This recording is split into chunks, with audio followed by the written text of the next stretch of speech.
மனிதன் பால் அருந்தலாமா, பால் குடிக்கலாமா, நல்லதா, பசும்பால் உடம்பிற்கு நல்லதா அப்படின்னு சொல்லி ஏகப்பட்ட கேள்விகளை பார்க்க முடிகிறது.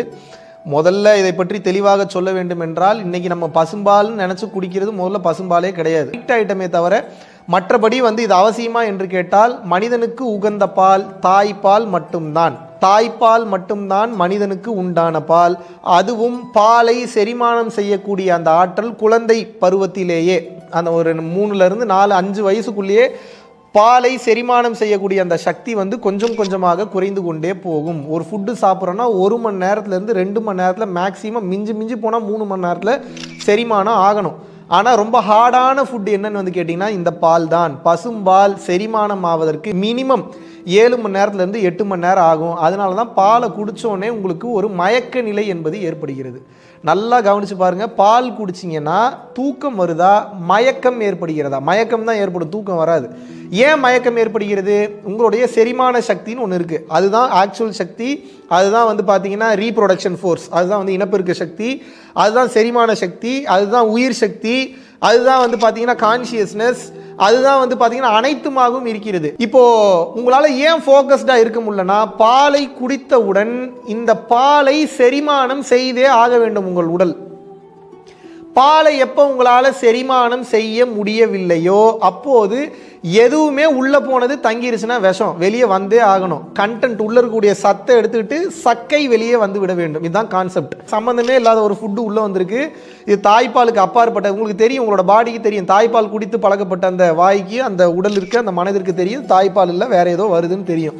அப்போ செரிமானம் பண்ணணும்னு தெரியும். அப்போ என்ன பண்ணுது? மொத்த சக்தியை செரிமானம் பண்ணுறக்கா போராடும், அநியாயத்துக்கு போராடும், கஷ்டப்பட்டு போராடும். போராடி போராடி போராடி போராடி போராடி ஒரு கட்டத்தில் பார்த்தீங்கன்னா ஃபோக்கஸ் இருக்காது. நான் தான் சொல்கிறேன், ஃபோக்கஸ் வேணும்னா உயிர் சக்தி வேணும்னு சொல்கிறேன். உயிர் சக்தி இப்போ செரிமானம் பண்ணுறதுக்கு போயிடுச்சு. எங்கே ஃபோக்கஸ் கிடைக்கும்?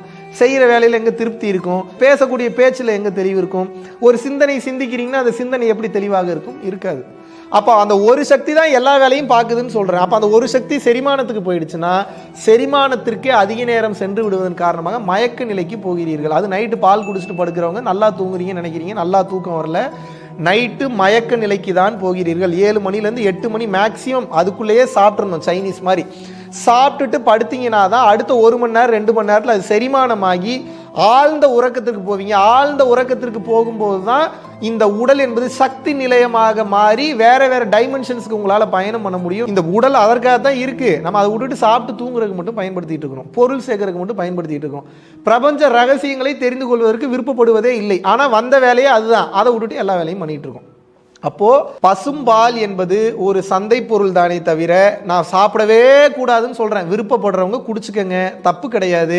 ஆனா இது பால் என்பது அவசியமான ஒரு பொருள் இல்லை. இப்ப கேட்கலாம், எங்க பால் குடிக்கலன்னா எனக்கு கால்சியம் எங்க இருந்துங்க கிடைக்கும்? இப்போ நீங்க என்ன நினைச்சிட்டீங்க, பால்ல இருந்து கால்சியம் வருதுன்னு நினைக்கிறேன். பால்ல இருந்து கால்சியம் வரல. மாடு அந்த புல்லை மேய்ந்து கீரைகளை சாப்பிட்டு அதில் இருக்கக்கூடிய அந்த கண்டென்ட்ல அதிக கண்டென்ட்டா இருக்கக்கூடிய அந்த கால்சியத்தை உள்ளிழுத்து பால் வழியாக அந்த குழந்தைகளுக்கு குடிக்கிறது. ஆனால் நம்ம என்ன நினைக்கிறோம், பால்ல இருந்து தான் கால்சியம் கிடைக்குதுன்னு நினைக்கிறோம். இந்த கால்சியம் மற்ற இருக்கக்கூடிய காய்கறிகள், மற்ற இருக்கக்கூடிய கீரை வகைகளிலிருந்து தாராளமாக உங்களால் பெற்றுக்கொள்ள முடியும். ரெண்டாவது, அதிகமாக பால் குடிக்கிறவங்க சீக்கிரம் நிச்சயமாக இந்த சளி பிரச்சனைகளுக்கு உள்ளாக்கப்படுவார்கள். கபம் என்பது சீக்கிரம் கட்டிவிடும். அடிக்கடி பால் குடிக்கிறவங்களுக்கு இந்த ஒரு பிரச்சனை வரும். அதை கடந்து இல்லை, சரிப்பா பாலே குடிக்க வேணான்ட்ட, அப்போ தயிர் மோர்லாம் தாராளமாக சாப்பிடலாம், தப்பில்லை. என்னடா உன் கான்செப்ட், பால் சாப்பிட வேணான்ற ஆனால் தயிர் சாப்பிட்லாங்கிற, மோர் சாப்பிட்லான்றனா இது என்ன கான்செப்ட்? பாலினுடைய காம்பினேஷன் வேற, தயிரினுடைய காம்பினேஷன் வேற, மோரினுடைய காம்பினேஷன் வேற, வெண்ணெயினுடைய காம்பினேஷன் வேற, நெய்யினுடைய காம்பினேஷன் வேற. ஸோ பால் தான் பிரச்சனை. பாலை சார்ந்து இருக்கக்கூடிய காம்பினேஷன் மாறும்போது அதனுடைய அடிப்படையே மாறிவிடுகிறது. இந்த அடிப்படையே மாறும்போது தாராளமாக பயன்படுத்தி கொள்ளலாம். தயிர் சாப்பிடலாம், தப்பு கிடையாது. மோர் குடிக்கலாம், தப்பு கிடையாது. ஹீட்டை குறைக்கும். ஆனால் பாலை அப்படியே கன்சியூம் பண்ணுறது நிச்சயமாக தேவையில்லாத பாதிப்புகளை ஏற்படுத்தத்தான் செய்யும். ஆனால் இந்த பால் தயிரை நீங்கள் பண்ணுறது ரெடிமேடாக மேக்ஸிமம் வாங்காமல் பசும்பாலில் இருந்து அதில் இருந்து மாற்றிக்கொள்ளக்கூடிய அந்த அமிலத்தை வந்து மாற்றி உண்மையான பசும்பாலிலிருந்து மாறக்கூடிய பாலாகும் தயிராகும் கன்சியூம் பண்ணுறீங்கன்னா உடம்பிற்கு மிக மிக மிக மிக நல்லது, தவறே கிடையாது. பாலில் இருக்கக்கூடிய விஷயம் இவ்வளோ தான். ஸோ இதுக்கப்புறம் பால் குடிக்கணுமா வேணாமா அப்படின்னக்கூடிய அந்த முடிவை நீங்கள் எடுத்துக்கொள்ளுங்கள். மயக்கத்துக்கு தான் போகிறீங்க பால் குடிக்கும்போது, நிம்மதியான தூக்கத்திற்கு போகவில்லை. பகலிலேயே வெறும் பால் குடிக்கும்போது உங்களுக்கு உடனே மயக்கம் வருவதற்கு காரணம் எனர்ஜி பூரா செரிமானத்துக்கு போயிடுது. அதன் காரணமாக நிம்மதியான தெளிவான ஒரு பக்குவம் பெற்ற ஒரு சிந்தனையும் ஒரு செயல்பாடும் உங்களுக்கு வருவதில்லை. இதனால வாழ்க்கையில் உயர்ந்த கட்ட நிலைகளை உங்களால் அடைய முடிவதில்லை. நன்றி, வணக்கம்.